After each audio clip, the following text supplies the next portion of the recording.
Ito, nasa bato ng National Bureau of Investigation o NBI ang mga peking currency. Kabilang po yung US dollar sa ginawang buy-bust operation ng otoridad.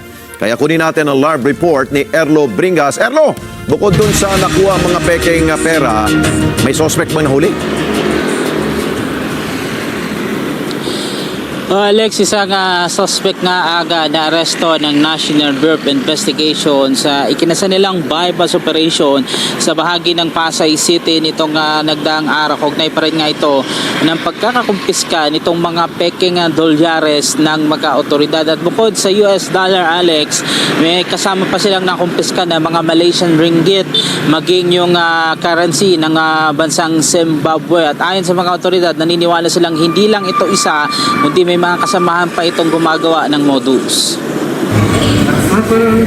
Matapos na kumagat ang target sa nagpanggap na buyer, wala nang palagpat na aresto agad ng mga tauhan ng National Bureau of Investigation o NBI.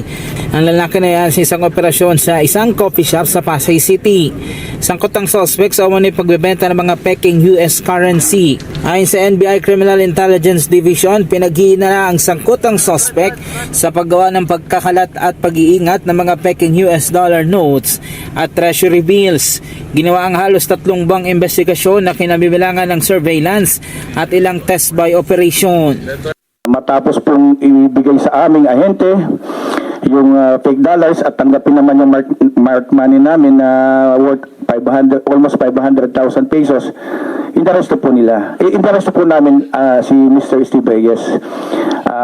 Nagkaroon po kami ng incidental search at nakita po namin ang dami pala niyan dala pang other treasury notes katulad ng US treasury bills na fake din po.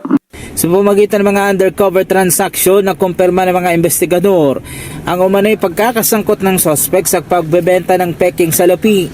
Nakabili ang mga operatiba ng 3 bundle ng peking US dollars na naging daan para maisagawa ang huling transaksyon sa isang mall sa Pasay City, kung saan din naaresto ang suspect. Tinulungan din ng mga technical expert ng Bangko Sentral ng Pilipinas ang NBI sa operasyon at dito nga nakumpirma na peke ang mga pera. The rest, yung mga treasury bills, papel pa lang for security, mga security features and talagang lacking sila. Talagang fake na fake. But the $100 yun ang medyo alarming. Kasi medyo maganda yung quality and considering na sa intelligence work ng NBI, yung pinagkukunan nila is madami. Sa operasyon, nasabat ang malaking bilang ng peking US Treasury. Kabilang na rin ang ilan pang denomination o currency ng bansang Malaysia at Zimbabwe. At mga banknotes din na tinatayang aabot sa 12 bilyong piso ang halaga.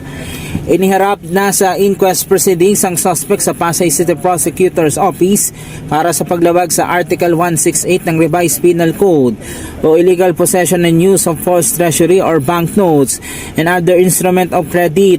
Naalam pa ng NBI kung may mas malawak pa na operasyon na modus ang suspect. Kahit sa ordinary mind, kayo po mismo, kaya kayo nagtatanong, dahil hindi tayo pwedeng maniwala na mag-isa lang siya. At kung saan gagamitin. Imagine that amount of money, if it will be genuine na money na totoo na pera. Samantala, Alex, may panayam natin sa suspect kanina, itinanggi niyang mga peke, ito mga dala-dala niyang pera. Pero dun sa sagot na ito ay ibinebenta niya, hindi na niya ito sinagot sa atin kanina. Nagbabala naman ang Bangko Sentral ng Pilipinas sa ating mga kababayan at sa publiko kaugnay ng pagkalat nga nitong peking US dollar na may halos mataas din na quality o halos kapareho nung original na US dollar bill. Ayon sa NBI, halos kahalintulad nga ang tunay na quality ng ilang nakumpiskang 100 US dollar bill, kaya posibleng makalusot pa yung mga ito at maging kaya pinapayo nila sa publiko maging maingat sa pagtanggap ng ganitong pera. Nakikipag-ugnayan na rin ang NBI sa kanilang counterpart sa US, partikular dyan sa US Secret Service at Homeland Security para masuri pa ang mga nakumpiskang treasury bills. Alex. Ayun, so may mga follow-up pa bang gagawin ng National Bureau of Investigation para matukoy kung dito ba talaga ginagawa yan na Erlo? Alex, hindi na inelaborate pa maigi, no, kung paano yung gagawin nilang follow-up operation, pero tiniyak nila na magkakaroon pa ito ng follow-up para matukoy kung dito nga ba yan ginagawa o baka dinadala lang dito para maibenta. At ang target nga, Alex, yung baka nagpupunta sa mga small-time casino dito sa Pilipinas, Alex. Ayun, oo. Pero sino ba ang magtitiyak kung gaano nakalawak na ipakalat itong pera sa merkado? Baka mamaya, tangan-tangan na ilan natin mga kababayan, yung mga peking yan na pera. Well, Alex, dapat ang Bangko Sentral ng Pilipinas, no? Pero ang sabi ng NBI ay sila yung tumirang magbabantay sa pamagitan ng kanilang intelligence operation para masiguro na hindi pa ka ito kumakalat probably dito sa merkado at sa ating mga kababayan. Kaya nagpayo sila doon sa ating mga kababayan dahil yung mga US notes na yan, kung di ako nagkakamali, ay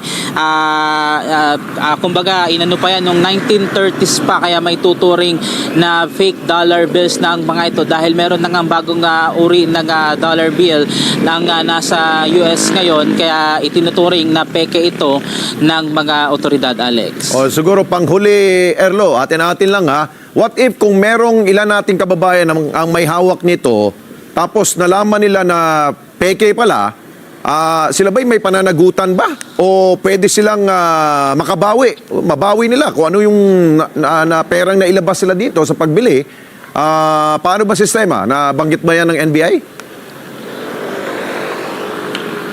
Sabi ng NBI, Alex, pwedeng i-report sa kanila kung mayroon silang makuha na ganitong peke na US dollar bill. Pero hindi nila sinabi kung mai-report ba itong meron silang nahawakan na ganung uri ng pera ay may babalik yung ginastos nila para makuha yung mismong US dollar bill na yon, Alex. Ayun, kawawa naman, no?